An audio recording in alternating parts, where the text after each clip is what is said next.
Welcome everyone. और हम अभी जीआईसी के पेपर्स कर रहे थे, तो उससे इम्पोर्टेंट अभी तक जो पेपर है वो यही वाला है पेपर।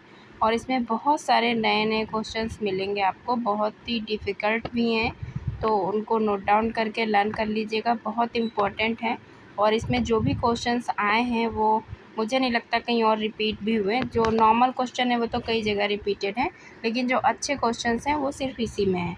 तो इसको आपको बहुत अच्छे से टाइम देना है और बहुत अच्छे से करना है, क्योंकि अपना लास्ट पेपर भी है पीजीटी के। उसमें जितने भी हमें मिले इम्पोर्टेंट पेपर, उसमें ये हम लास्ट ही कर रहे हैं, और अगर कोई मिलेंगे तो हम अभी आगे करेंगे।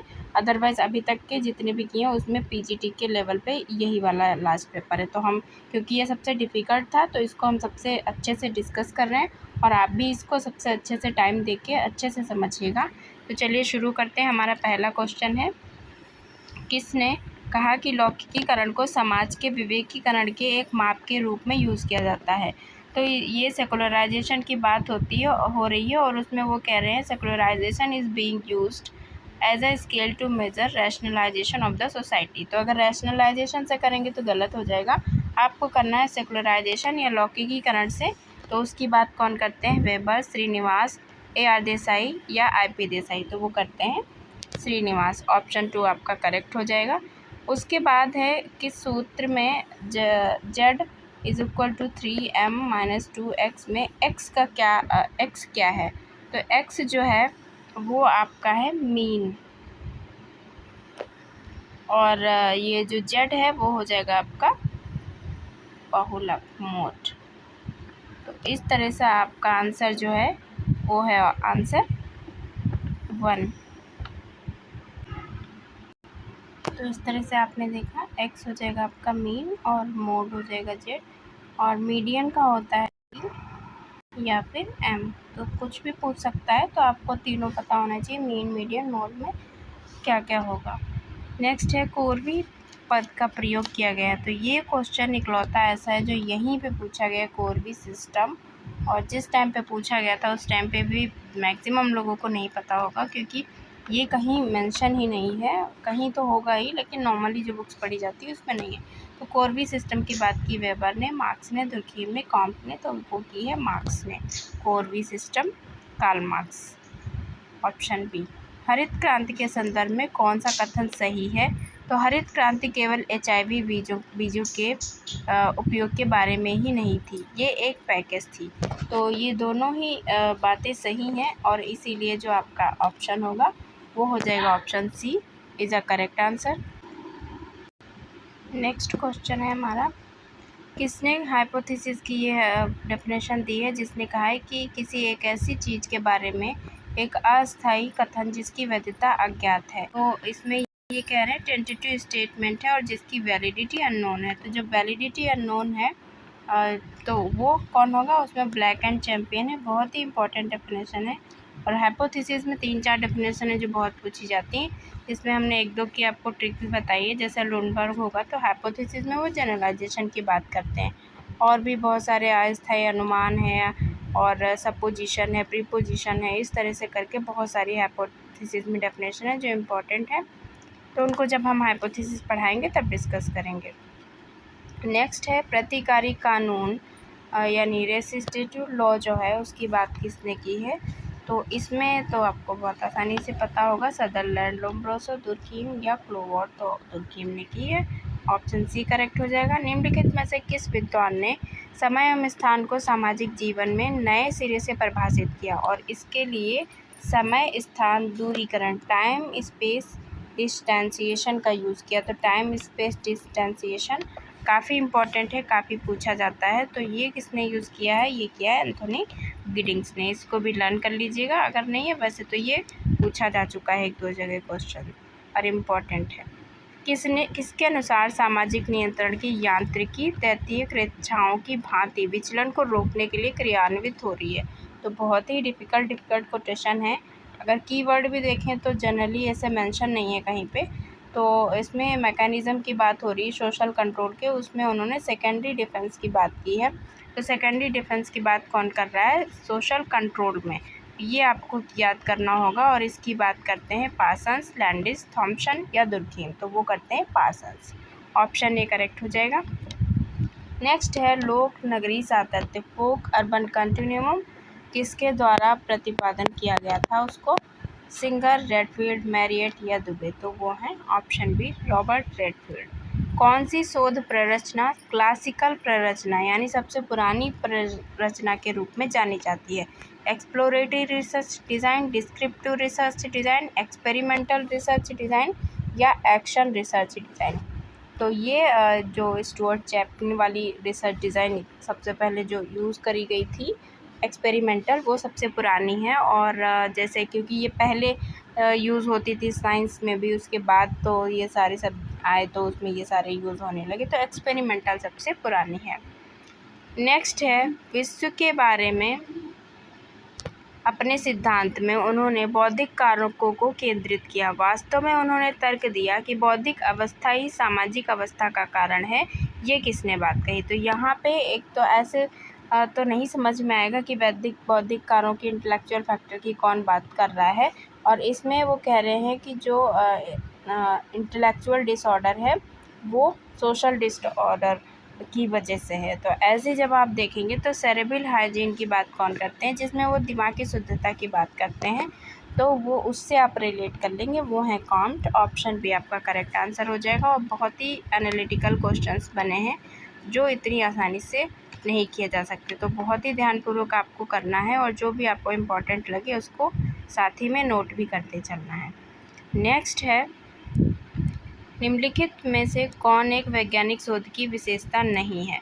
तो इसमें आपको देखना है कि साइंटिफिक जो रिसर्च है उसकी विशेषता क्या नहीं है।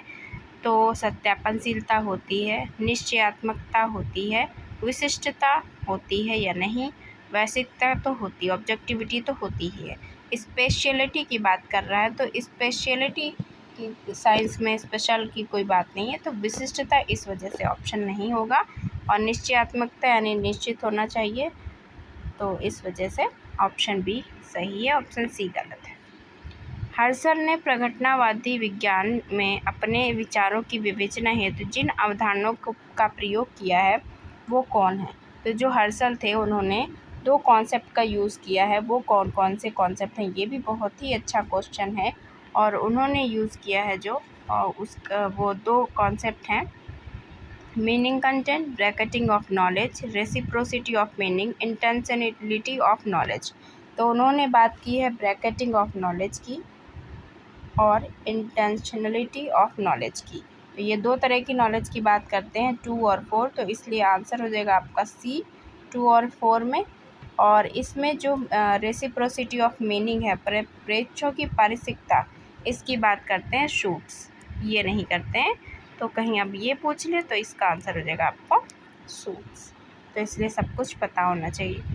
ये डेफिनेशन पूछी गई है, प्रमाप विचलन इस प्रकार के विचलनों के वर्गों के माध्य का वर्गमूल है। तो स्टैंडर्ड डेविएशन की डेफिनेशन है is the square root of the mean of square deviation. तो स्टैंडर्ड डेविएशन को square root of mean of square deviation कह रहा है। ये किसने डेफिनेशन दी? तो ये भी सोशियोलॉजी की बुक्स जो पढ़ी जाती है जनरली उसमें तो नहीं है। और इसके आंसर को लेकर मुझे भी थोड़ा सा है डाउट, सिर्फ इस पेपर में, इसी क्वेश्चन में। और क्योंकि इसमें कहीं पे आंसर जो बताया गया है वो है बी कॉर्नर, और कहीं कहीं पे सी, तो डी, इसको लेके कन्फ्यूज़न है, और कहीं कहीं पे ए भी है। तो I am not sure about this question. अगर आप लोग को सही आंसर मिले तो आप कमेंट कर सकते हैं। मुझे ए, बी और डी में से डाउट है इस क्वेश्चन में।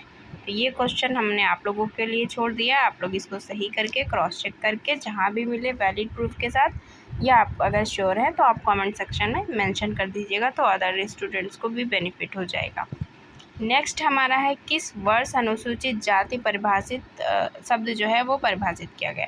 तो जो शेड्यूल कास्ट शब्द था वो सबसे पहले जो प्रस्तावित किया गया था वो सबसे पहले किया गया था 1932 में। और जो उसमें शेड्यूल में जो लागू किया गया था संविधान में वो था 1935 में। गारफिंकल के एथनोमेथोडोलॉजी में जिन प्रमुख अवधारणाओं को यूज़ किया गया है वो कौन कौन सी हैं? तो एथनोमेथोडोलॉजी में उन्होंने डॉक्यूमेंट्री मेथड की बात की, रिफ्लेक्सिव एक्शन की बात की, इंडेक्सिकलिटी की बात की, कॉमन रियलिटी, यानी इन चारों की ही बात करते हैं। तो आपका ऑप्शन डी करेक्ट हो जाएगा। नेक्स्ट है, भारत में समान पारिश्रमिक अधिनियम किस वर्ष परिभाषित किया गया? तो ये भी पूछा जाता है, समान पारिश्रमिक अधिनियम कई बार पूछा गया है। तो ये है 1976, इसमें तो कोई दिक्कत नहीं है। नृजाति विज्ञान पद्धति का संस्थापक कौन है? एथनोमेथोडोलॉजी का फाउंडर कौन है? तो एथनोमेथोडोलॉजी के जो फाउंडर हैं वो हैं दुर्खीम, मालिनोव्स्की, गारफिंकल या सूट्स। तो वो गारफिंकल हैं। नेक्स्ट है हमारा यूएनडीपी। ये भी बहुत इंपॉर्टेंट क्वेश्चन है। यूएनडीपी है वो संयुक्त राष्ट्र विकास कार्यक्रम ने किन वर्षों में मानव गरीबी सूचकांक तथा बहुआयामी गरीबी सूचकांक को विकसित किया था? तो ये भी क्वेश्चन अभी तक ज़्यादा रिपीट नहीं हुआ था, लेकिन अभी पूछा जाने लगा है। तो ये है जो ह्यूमन पावर्टी इंडेक्स जो था गरीबी वाला, वो था 1997, और बहुआयामी मल्टी डायमेंशनल पावर्टी इंडेक्स जो था वो था 2010। तो आपको दोनों ही लर्न होना चाहिए।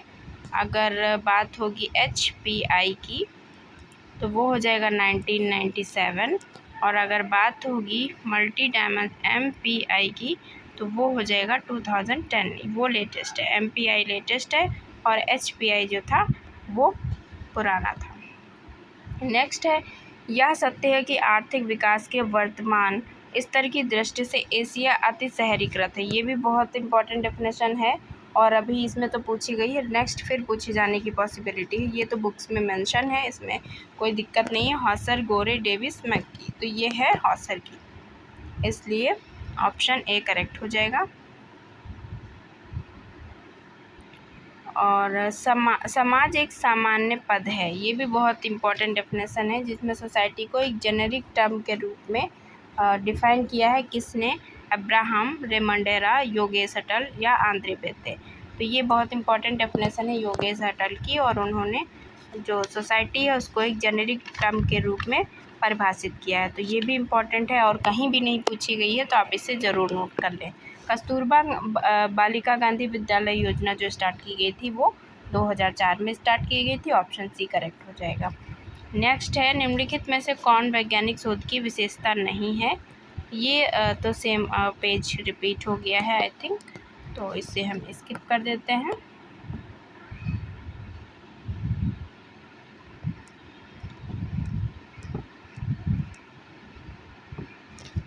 यहाँ से हमें करना है, इसमें हमें करना है मैच। कौन डायलेक्टिकल मटेरियलिज्म की बात करता है? तो डायलेक्टिकल मटेरियलिज्म किसका है? वो है मार्क्स का। आइडियल टाइप की बात कौन करता है? वेबर। सोशल फैक्ट की बात दुर्कहाइम। सोशल डार्विनिज्म की बात स्पेंसर। तो ए में 3 किस में है? ए में 3 है बी में, और बी में 4, ये तो यहीं से मिल गया, तो इसमें टाइम भी बहुत ज़्यादा नहीं लगा। ऑप्शन बी आपका करेक्ट आंसर हो जाएगा। कौन शोध प्रारूप से संबंधित नहीं है? रिसर्च डिज़ाइन से कौन संबंधित नहीं है? तो क्रेसवेल, शिमोन, कार्लिंगर, थियर। तो जैसे कि आपको पता ही है, शिमोन का एलिनेशन पे काम है, जिन्होंने एलिनेशन के 5 टाइप बताए हैं वो हैं शिमोन। समाजशास्त्र को समाज प्रक्षेत्र का अध्ययन करने वाला कहा जाता है। Sociology can be called the study of social sphere. ये भी बहुत अच्छी डेफिनेशन है, सोशियोलॉजी को स्टडी ऑफ सोशल स्फीयर कहा है। तो ये कौन है? योगेश अटल, BR चौहान, सक्सेना या योगेंद्र सिंह। तो ये डेफिनेशन भी है योगेश अटल की, बहुत ही इम्पोर्टेंट है। किसने प्रतीकात्मक अंतःक्रियावादी द्वारा भूमिका ग्रहण रोल टेकिंग अवधारणा का प्रयोग किया? तो जब रोल टेकिंग की बात होगी तो आपका आंसर हो जाएगा answer B, Mead. Role taking में है मीट और रोल मेकिंग में है टर्नर। तो अगर टेकिंग आता है तो होंगे आपके मीट, अगर मेकिंग आएगा तो आपके हो जाएंगे टर्नर। तो आप ऐसे भी ट्रिक बना सकते हैं, टी होगा तो एम होगा, एम होगा तो टी, लेकिन आपको कंफ्यूज नहीं होना है, इधर का उधर नहीं करना है, TM या MT से याद कर सकते हैं। नेक्स्ट है, MN श्रीनिवास ने कौन से गांव में स्टडी करी? तो उन्होंने करी रामपुरा। योगेंद्र सिंह ने कहाँ करी? चाणखेड़ा। एस.सी. दुबे ने शामीरपेट और मैक्किमेरियंट ने करी किशनगढ़ी में। तो ए में हो जाएगा 2, ए में 2 2 में है, और बी में हो जाएगा 4, वो भी 2 में है। तो हमें फाइंड करना है बी और सी से। उसके बाद दुबे का 1, तो ये हो गया 1, यानी आंसर आपका सही है 1।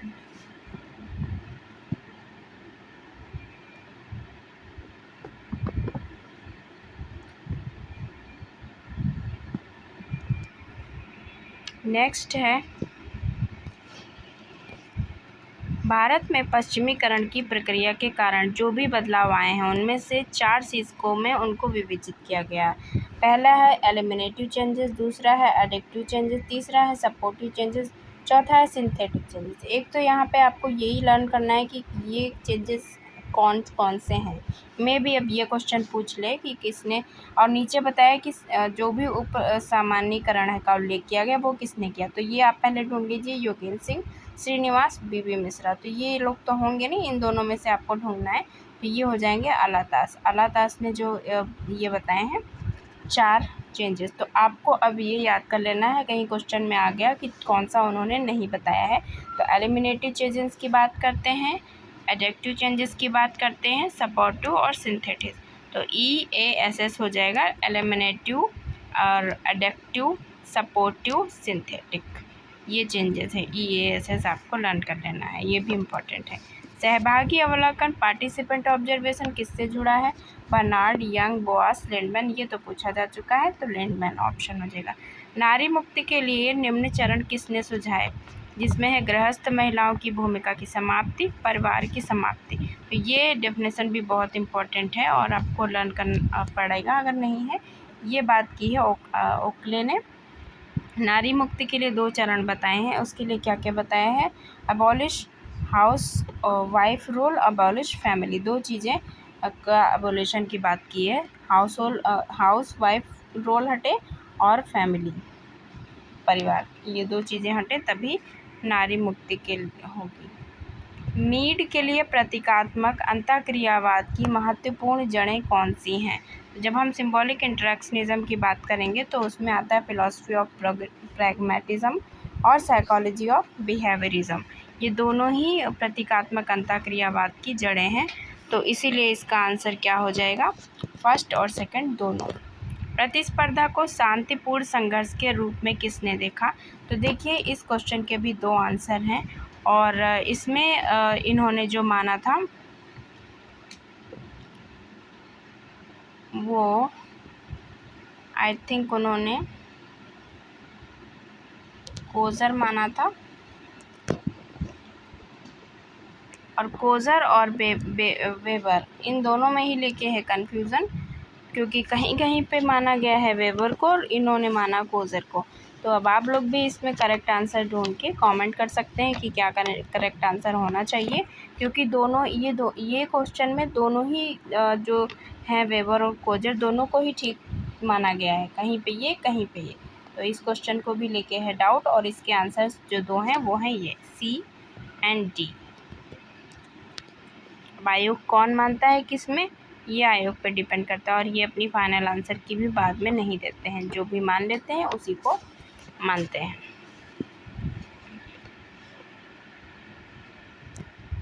नेक्स्ट क्वेश्चन है, एक प्रख्यात विद्वान जिन्होंने सामाजिकरण की प्रक्रिया में सांस्कृतिक आत्मसात्मीकरण यानी कल्चरल असिमिलेशन और कल्चरल ट्रांसमिशन, इसकी बात किसने की है? बहुत ही इम्पोर्टेंट है, काफ़ी क्वेश्चन ये पूछा जाता है, राजस्थान में भी पूछा जा चुका है। तो ये हैं सेरिफ जॉनसन, किम्बाल यंग, ब्रूमसेल्ड्रिक।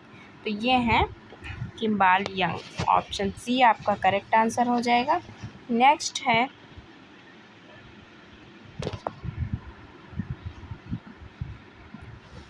निम्नलिखित में से कौन सा समाजशास्त्री जाति को पूर्णतः एक विशिष्ट भारतीय प्रघटना नहीं मानता? तो भारतीय प्रघटना नहीं मानता है कौन कंप्लीटली? वो हैं आपके गुरिये। ऑप्शन A करेक्ट हो जाएगा। नेक्स्ट क्वेश्चन है, मैचिंग नहीं, कौन सी बुक सही सुमेलित नहीं है? ये है। तो इसमें जो डाइवर्सिटी बुक है वो है आपकी DP मुखर्जी की। इंडियाज़ चेंजिंग विलेज जो है वो है आपकी दुबे की। Sociology of Indian sociology book जो है वो है आपकी राम कृष्ण मुखर्जी, और यहाँ पे लिख दिया इन्होंने राधा कमल मुखर्जी, तो इसलिए ये बुक मैचिंग नहीं है। विलेज इंडिया है मैकी मेरिट, और गलत यहाँ पे क्या है, राधा कमल की जगह हो जाएगा राम कृष्ण मुखर्जी, ये हो जाएगा। और अगर आर के ही मुखर्जी लिखते तो फिर दिक्कत हो जाती, इसलिए इन्होंने पूरा नाम लिख दिया Ram Krishna Mukherjee. Sociology of Indian sociology. गरीबी के मुख्य कारण हैं, तो गरीबी के क्या क्या मुख्य कारण हैं? स्वयं व्यक्ति भी होता है, क्योंकि खुद काम ही नहीं कर रहा है तो गरीब हो गया। संस्कृति अथवा गरीबी की उपसंस्कृति भी होता है जो उसके उसमें सामाजिक संरचना अर्थात अन्यायपूर्ण सामाजिक सिचुएशन से भी वो बन जाता है कभी कभी गरीब। सीमित अथवा प्रतिबंधित अवसर, जब अवसर ही नहीं तो ऑटोमेटिक गरीब होगा, तो इस वजह से ये सारे ही गरीबी के कारण हैं। एथनोमेथोडोलॉजी के संदर्भ में कौन सा सही है?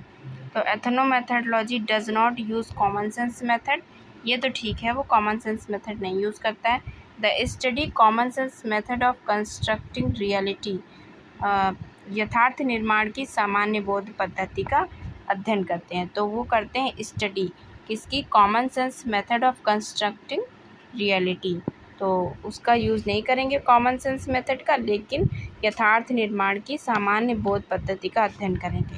तो इस वजह से ऑप्शन इसका हो जाएगा एक और दो, दोनों ही। ये भी काफ़ी इम्पोर्टेंट क्वेश्चन है, इसे आप लर्न कर लेना। और लर्न क्या करना है, इसमें समझना है कॉमन सेंस मेथड यूज़ नहीं करेंगे, पर कॉमन सेंस मेथड को रियलिटी के लिए अध्ययन करेंगे उसका। और नेक्स्ट क्वेश्चन है, किसने cognitive historical process of development express किया है? By which he called. Weber के अकॉर्डिंग ऐतिहासिक प्रगति तथा विकास को एक प्रक्रिया द्वारा व्यक्त किया, उसको उन्होंने क्या कहा है? तो वेबर ने उसको कहा है रैशनलाइजेशन। ऑप्शन ए करेक्ट हो जाएगा। कौन बंधुत्व को सभी सामाजिक संबंधों का मूल स्रोत स्वीकार करता है? ये भी इम्पोर्टेंट ऑप्शन है, आ चुकी है। किनशिप को as a fountainhead use किया है किसने? इरावती कर्वे ने, तो आपका ऑप्शन बी करेक्ट आंसर हो जाएगा। नेक्स्ट है विश्वास का टूटना, ये बहुत इंपॉर्टेंट डेफिनेशन है जो इससे पहले कहीं और नहीं पूछी गई थी। विश्वास का टूटना ही मॉडर्निटी का बहुत बड़ा परिणाम है। जैसे आप देखो मॉडर्न सोसाइटी में क्या है, क्या आप किसी पे भरोसा कर सकते हो? कहने को तो कर सकते हो, लेकिन बहुत कम ही लोग ऐसे बचे हैं जिन पे हम एग्जैक्टली बिलीव कर सकते हैं, और वो भी पता नहीं कब तोड़ दे विश्वास किसी का। तो इसीलिए जो गेडिंग्स थे उन्होंने ये बात कही कि ये जो विश्वास का टूटना है वही मॉडर्निटी का परिणाम, बहुत बड़ा परिणाम है। तो आजकल भरोसा नहीं, पहले जो प्रिमिटिव सोसाइटी थी उसमें जो बात कह दी जाती थी, ये उन्होंने कहा है उन्हें, उन पे हमें विश्वास है तो ऐसा ही होगा। तो वैसा आज सोसाइटी नहीं है, आज मॉडर्न सोसाइटी हो गई है, और यही विश्वास का टूटना ही इसका बहुत बड़ा परिणाम है। बहुत अच्छी बात कही किसने? एंथोनी गिडिंग्स ने। तो आपका आंसर हो जाएगा ऑप्शन बी। नेक्स्ट है,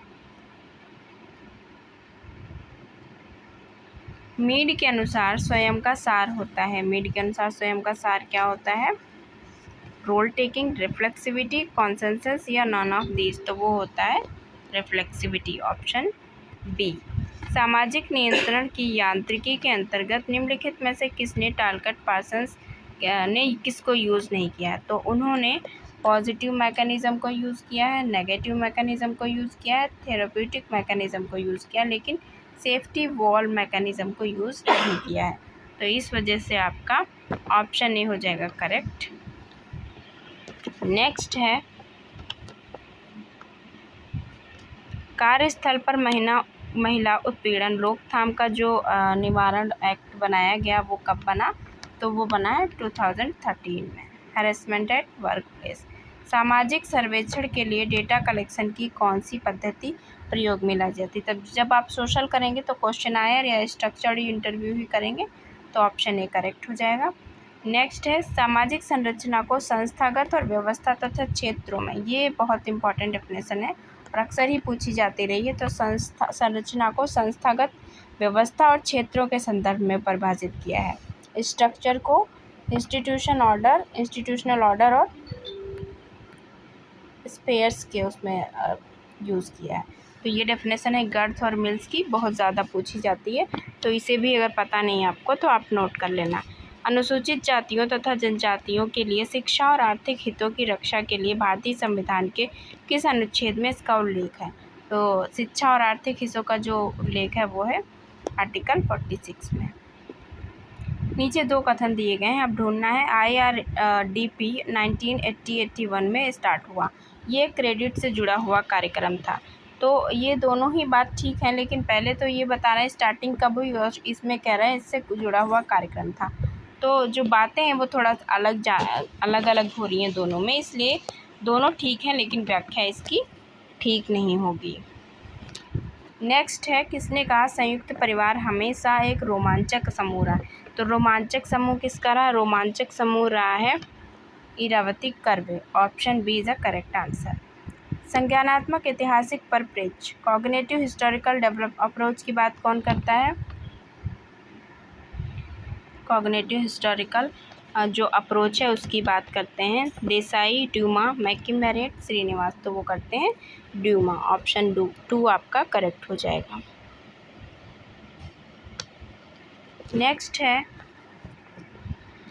कौन सामाजिक परिस्थिति की? तो जिसने हमारे लेक्चर्स को ध्यान से देखा है वो आंसर कर लिए होंगे। सोशल इकोलॉजी की बात कौन करता है? मुखर्जी, अरविंदो, गांधी, योगेंद्र सिंह। वो करते हैं मुखर्जी। ऑप्शन ए करेक्ट हो जाएगा। और जिसने हम R.K. मुखर्जी को नहीं पढ़ा है तो वो एक बार हमारे लेक्चर में जाके R.K. मुखर्जी को ज़रूर पढ़ लें, क्योंकि उसमें मैंने बहुत सारी बुक्स नई बताई हैं और कॉन्सेप्ट भी बहुत अच्छे से बताने की कोशिश की है। आफ्टर मार्क्सिज्म बुक किसकी है? तो ये है रोनाल्ड एरोनसन की, और बहुत ही इम्पॉर्टेंट है, बहुत ज़्यादा पूछी जाती है एग्ज़ाम में। प्रक्रियात्मक विकल्पों फंक्शनल अल्टरनेटिव्स की बात किसने की है? ये हम ऑलरेडी आपको पढ़ा चुके हैं। आप अगर हमारा फंक्शनलिज्म वाला वीडियो देखेंगे तो उसमें मैंने जहाँ पे मर्टन को पढ़ाया है उसमें उनके कॉन्सेप्ट को पढ़ाया है, और वहीं पे फंक्शनल अल्टरनेटिव की बात की है, पैराडाइम की बात की है, मॉडल की बात की है, और इसमें 11 सूत्रों की बात की है, ये भी आपको बताया है। तो आप वहाँ पे जाके हमारे वीडियो को, अगर आपको थोड़ा सा भी डाउट है तो आप उसे एक बार क्रॉस चेक कर लेना। तो हम इसमें आंसर हो जाएगा आंसर 2। प्रघटना शास्त्रीय ह्रास यानी फिनोमेनोलॉजिकल रिडक्शन की बात कौन करता है? और इसका विचार है प्राथमिकता को प्रकट करना। तो अगर फिनोमेनोलॉजिकल रिडक्शन का मतलब पूछ ले तो वो होता है रिलीविंग द प्रायोरी ऑफ थॉट। तो अपने विचार की प्राथमिकता को प्रकट करना होता है फिनोमेनोलॉजिकल रिडक्शन। और इसकी बात कौन करते हैं? हीगल, हर्शल, शूट्स या हाइडेगर। तो बहुत ही इम्पोर्टेंट क्वेश्चन है, इससे पहले बहुत ही रेयरली मिला होगा। तो इसका आंसर है हर्शल। बाह्यजनित संपर्कों से प्रेषित परिवर्तनों का शुद्ध परिणाम ही आधुनिकीकरण है। तो यहाँ पे बाह्यजनित संपर्कों की बात हो रही है, और modernisation represent the net balance of changes following from heterogenetic context. तो हेट्रोजेनेटिक कॉन्टेक्स्ट की बात हो रही है मॉडर्नाइजेशन के पर्सपेक्टिव में। तो ये बात किसने की? दुबे, कॉर्नेल, डेनियल बेल या फिर योगेंद्र सिंह। तो ये बात की है योगेंद्र सिंह ने। ऑप्शन डी आपका करेक्ट आंसर हो जाएगा, बहुत इंपॉर्टेंट है। नेक्स्ट है शास्त्रीय समाजशास्त्रीय परंपरा में वे सबसे प्रथम व्यक्ति थे जिन्होंने चौंकाने वाली हाइपोथेसिस प्रस्तुत की, यानी शॉकिंग हाइपोथेसिस की बात किसने की? और सामाजिक सुदृढ़ता का स्रोत श्रेणी विभाजन है। अगर आप डिवीज़न ऑफ लेबर से करेंगे आपका 100% क्वेश्चन गलत हो जाएगा, क्योंकि आप दुर्खीम पे चले जाएंगे। आपको ध्यान किस पे देना है? चौंकाने वाली हाइपोथेसिस यानी शॉकिंग हाइपोथेसिस। तो शॉकिंग हाइपोथेसिस की बात कौन करता है? वो हैं आपके August Comte, Durkheim, Saint Simon, Nisbet. तो वो हैं आपके ऑगस्ट कॉम्ट। तो इसलिए आपका ऑप्शन जो होगा वो हो जाएगा ऑप्शन ए, करेक्ट आंसर है और बहुत ही इम्पोर्टेंट है। नेक्स्ट है, विवाह स्वयं में एक संस्था है, प्रथा नहीं। ये तो पीजीटी के लिए बहुत ही ज़्यादा इम्पोर्टेंट है। तो प्रवाह स्वयं में संस्था है लेकिन प्रथा नहीं है। तो इसमें वेस्टरमार्क और मैकाइवर पेज को लेके हो जाता है कन्फ्यूजन। तो इसका आंसर हो जाएगा आपका जो समनर, केलन, ये लोग तो है ही नहीं, मैकाइवर और पेज हो जाएगा। समाजीकरण की चर्चा में स्थिति की परिभाषा, सिचुएशन, डेफिनेशन ऑफ सिचुएशन की बात कौन करते हैं? W.I. थॉमस। बहुत ही कॉमन है, बहुत बार पूछा गया। प्रकार्यवाद की बात कौन करते हैं? तो प्रकार्यवाद की बात करते हैं, अच्छा कौन सा सुमेलित नहीं है, आप इसमें ढूंढना है हमें कौन सा मैच नहीं है।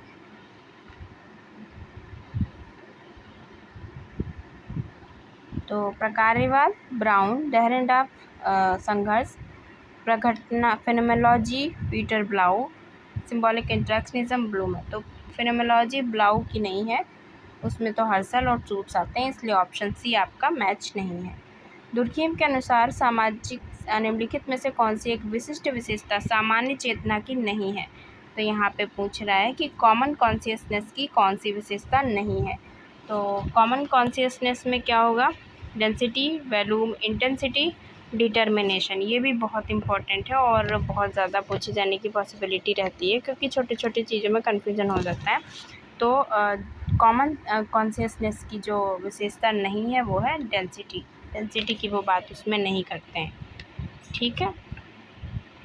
और अगर पूछ ले कौन सी विशेषता है, तो उसमें वॉल्यूम, इंटेंसिटी और डिटर्मिनेशन हो जाएगा, लेकिन डेंसिटी नहीं होगा। तो ये बहुत ही इंपॉर्टेंट क्वेश्चन है, इसको लर्न कर लेना है कि विशेषताएं हैं वॉल्यूम, इंटेंसिटी और डिटर्मिनेशन, VID ऐसे करके आप लर्न कर लेना, तो आपको आसानी से लर्न हो जाएगा इसमें से।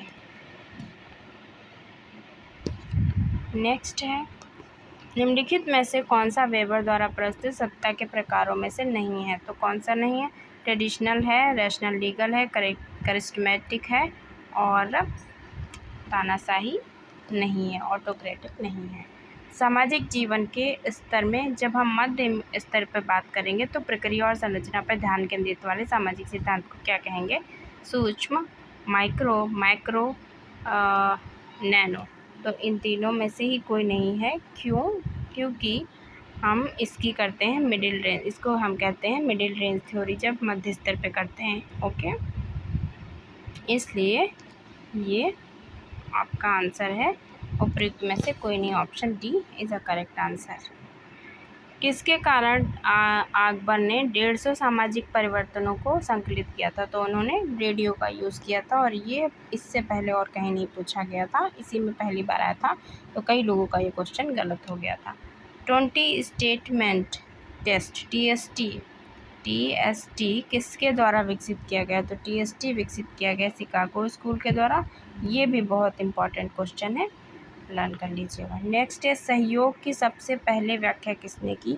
विगो, क्रोपोत्किन, राजेनहोफर या हॉबहॉस? तो वो की है विगो ने, ऑप्शन ए करेक्ट है और बहुत इंपॉर्टेंट क्वेश्चन है।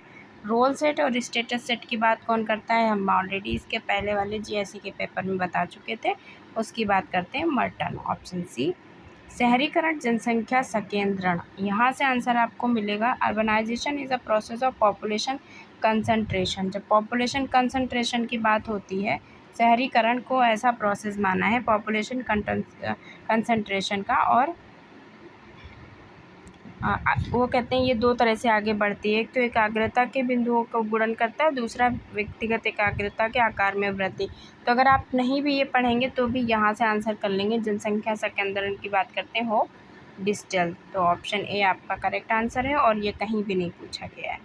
उत्तर प्रदेश में बुलंदशहर जिले के गुज्जरों में किसने बहुपति विवाह का अध्ययन किया? तो यहाँ पे 2-3 क्वेश्चन है, बुलंदशहर के गुज्जर में किसने स्टडी की और किसका बहुपति विवाह का अध्ययन किया? तो कौन है ये? मजूमदार, रिवर्स, मदन या विलियम कुरुप? तो ये हो जाएंगे विलियम कुरुप। उन्होंने बुलंदशहर के गुज्जर के बहुपति विवाह का अध्ययन किया। आप कहीं पूछ ले एक पति का किया है, किसका किया है? तो बहुपति विवाह का किया है, ओके। नेक्स्ट है, किसने ऋग्वेद एवं अर्थवेद में प्रयुक्त नातेदारी शब्दावली और नातेदारी नियामक व्यवहार का अध्ययन किया है? तो ये लीला दुबे, शोभिता जैन, IP देसाई या इरावती कर्वे? तो इसमें आपका आंसर हो जाएगा Irawati Karve, option D correct answer है। मानव शास्त्रीय संरचनावाद का पिता किसको माना जाता है? तो मानव शास्त्रीय संरचनावाद का जो पिता है वो Levi Strauss, Kurzweil, Hawkins, Scott Lash. तो ये भी क्वेश्चन रिपीटेड है और जीआईसी में पूछा गया था, इसके पहले वाले में भी, और ऑप्शन हो जाएगा ए लेवी स्ट्रॉस। पूंजीवाद में अलगाव के कौन कौन से अवयव हैं? उत्पादन गतिविधि यानी जो जिससे काम करता है उससे अलग होगा, उत्पाद प्रोडक्ट से अलग होगा, फॉलो वर्कर्स से अलग होगा, और ह्यूमन पोटेंशियल से भी अलग होगा। तो ऑप्शन आपका डी हो जाएगा, यानी सबसे अलग होता है। कौन सा समाजशास्त्री सिद्धांत उल्लंघन प्रयोग यानी ब्रीचिंग एक्सपेरिमेंट का यूज़ करता है? तो ब्रीचिंग एक्सपेरिमेंट का यूज़ करता है फेनोमेनोलॉजी, एथनोमेथोलॉजी, एक्सचेंज थ्योरी, सिंबॉलिक इंस्ट्रक्शनिज्म। तो वो करता है एथनोमेथोलॉजी। ब्रीचिंग एक्सपेरिमेंट ये है कि जैसे मान लीजिए ये जो आप क्रॉस वाला ये जो गेम खेलते थे ये वाला, तो आप उन्हें हमने यहाँ ये कि आपको यहाँ ये करना है, लेकिन आप यहाँ ना करके जानबूझ के नियमों का उल्लंघन करके यहाँ बना दो। तो आपने यहाँ बना दिए, यहाँ बना दिए, तो आप जानबूझ के डिस्ट्रैक्ट कर रहे हो, नियम का उल्लंघन कर रहे हो। यही है ब्रीचिंग एक्सपेरिमेंट। ओके। किसने कहा कि साक्षात्कार समान भागीदारों के बीच वार्तालाप नहीं है? ये डेफिनेशन तो बहुत ही इम्पोर्टेंट है और इससे पहले नहीं पूछी गई, क्योंकि ज़्यादातर लोग यही कहते हैं साक्षात्कार दो लोगों के बीच में वार्तालाप है, लेकिन इन्होंने कहा दो लोग तो होंगे पर जब समान भागीदार होंगे, मतलब इक्वल पार्टनर्स हैं, तो वो तो अपनी बातें करेंगे, तो फिर कैसा इंटरव्यू हो गया? इंटरव्यू में तो आपसे एज या तो कोई ज़्यादा होगा या तो कोई नीचे होगा या तो इस तरह से होगा जिसमें समान इक्वल पार्टनर्स नहीं होंगे, क्योंकि इक्वल पार्टनर्स तो फ्रेंडशिप में हो जाएंगे, तो वो इंटरव्यू नहीं होगा। ये बात किसने कही? तो ये बात कही स्टेनर वाले ने। बहुत इंपॉर्टेंट है, इसको लर्न कर लेना। समाजशास्त्र के पूर्व इतिहास को लगभग 100 वर्षों में रखा जा सकता है। वो 100 वर्ष कौन से? 1750 से लेकर 1850 तक। ये भी पूछा जाता है कि 100 वर्ष में किसको रखा गया, तो 1750 से 1850 तक। और ये डेफिनेशन, ये बात कही किसने, रखी किसने? बॉटोमोर के अकॉर्डिंग। बहुत इंपॉर्टेंट है पीजीटी, जीआईसी, इन सब एग्जाम्स के लिए। किस युग के आदर्श एवं मूल्य में अगर पिछले युग के मुकाबले में कुछ नयापन दिखाई दे रहा है? किसमें? जो नॉर्म्स हैं उसमें, वैल्यूज़ हैं उसमें अगर कुछ नयापन आ रहा है, तो इसका मतलब है इंटरनल चेंज हो रहा है, आंतरिक परिवर्तन हो रहा है संरचना में, क्योंकि स्ट्रक्चरल तो पूरा ही चेंज हो जाएगा। अंदर जब इंटरनल चेंज होगा तो ही पता चलेगा कि जो सोसाइटी के नॉर्म्स थे और वैल्यूज़ थे वो अब बदल रहे हैं। तो ऑप्शन बी करेक्ट हो जाएगा। कौन सेंट्रल टेंडेंसी की माप नहीं है? तो इसमें मीन, मीडियन, मोड ही होते हैं, तो काई स्क्वायर टेस्ट नहीं होगा, option B. Exchange and power in social life book किसकी है? तो exchange and power in social life जो बुक है वो होमेंस, ब्ला, वॉटसन या मिशेल? तो वो है पीटर एम ब्लाउ की, ऑप्शन बी करेक्ट हो जाएगा। नेक्स्ट है, किसने सबसे पहले आर्थिक विनिमय और सामाजिक विनिमय में अंतर किया? ये क्वेश्चन तो बहुत ही परेशान किए हुआ है और पीजीटी 21 में भी आया है, ऑलरेडी आ चुका है एक बार, और उसमें भी यही प्रॉब्लम थी, क्योंकि उसमें भी जो आंसर्स माने गए थे वो पहले तो उन्होंने होमेंस को माना था, बाद में मालिनोव्स्की कर दिया। इसमें भी इन्होंने मालिनोव्स्की को ही माना है, लेकिन अभी जब हम लोग दिल्ली पीजीटी कर रहे थे तो उसमें उन्होंने फ्रेजर को भी माना है। तो इसमें इस क्वेश्चन को लेकर है बहुत ही डाउट कि क्या है आंसर, लेकिन फ़िलहाल हम अगर पीजीटी 21 के अकॉर्डिंग चलें और जीआईसी जो अभी ये 20 वाला है इसके अकॉर्डिंग चलें, तो हमारा आंसर जो होगा वो मालिनोव्स्की ही होगा, क्योंकि ये लेटेस्ट एग्ज़ाम हुए हैं यहाँ पे, और हम अगर यूपी पीजीटी में देंगे या जीआईसी में देंगे तो हमें मालिनोव्स्की को ही करेक्ट मानना होगा, क्योंकि दो आयोग के अकॉर्डिंग यही आंसर करेक्ट है। वर्ग स्थिति की अवधारणा को विकसित किया? तो वर्ग स्थिति, क्लास सिचुएशन की बात करते हैं, मैक्स वेबर, तो ऑप्शन डी करेक्ट हो जाएगा। किसने जैविकीय असमानता को प्राकृतिक अथवा शारीरिक के रूप में वो किया है, संदर्भित किया? तो जब जो इनक्वालिटी है उसको नेचुरल या फिजिकल के रूप में परिभाषित करेंगे तो वो कौन हो जाएंगे? रूसो, प्लेटो, अरस्तु या सुकरात? तो प्राकृतिक की बात करते हैं रूसो, तो ऑप्शन ए करेक्ट हो जाएगा। और लास्ट क्वेश्चन है हमारा, मीडियन का सही सूत्र या फॉर्मूला क्या है? तो वो है L1 + L2 - L1/F ब्रैकेट में M-C। तो ये हमारा है करेक्ट आंसर, ऑप्शन ए। और इसी के साथ ही हमने पूरे जितने पेपर्स थे पीजीटी के, जीआईसी के, यूपी के, अदर स्टेट के, वो सारे ही कवर कर लिए हैं। और जितने भी इम्पोर्टेंट क्वेश्चंस थे उन सभी को डिस्कस कर लिया है, आपको बता भी दिया है। और जितने भी बुकलेट्स में रॉन्ग आंसर थे वो भी मैंने जितना पॉसिबल हुआ उतना करेक्ट बताया है। एक दो क्वेश्चन में तो फिर भी डाउट रह ही जाता है, जो आंसर्स कहीं पे हैं नहीं या दो दो माने गए हैं, तो उनको भी आप देख लीजिएगा। बाकी मैंने नियरेस्ट आंसर बता दिए हैं सारे पेपर्स में क्रॉस चेक करके कि कौन से होंगे। और जो भी आपको जिसमें लगता है कि आंसर चेंज है तो आप बिल्कुल मुझे कमेंट सेक्शन में बता सकते हैं। नो डाउट मुझे भी उससे और उस पर वर्क करने के लिए मोटिवेशन मिलता है और आपके लिए अच्छी अच्छी वीडियोस लाने का हम काम करते हैं। तो इसी के साथ ही साथ हमने पेपर को बहुत अच्छे से कवर कर लिया है।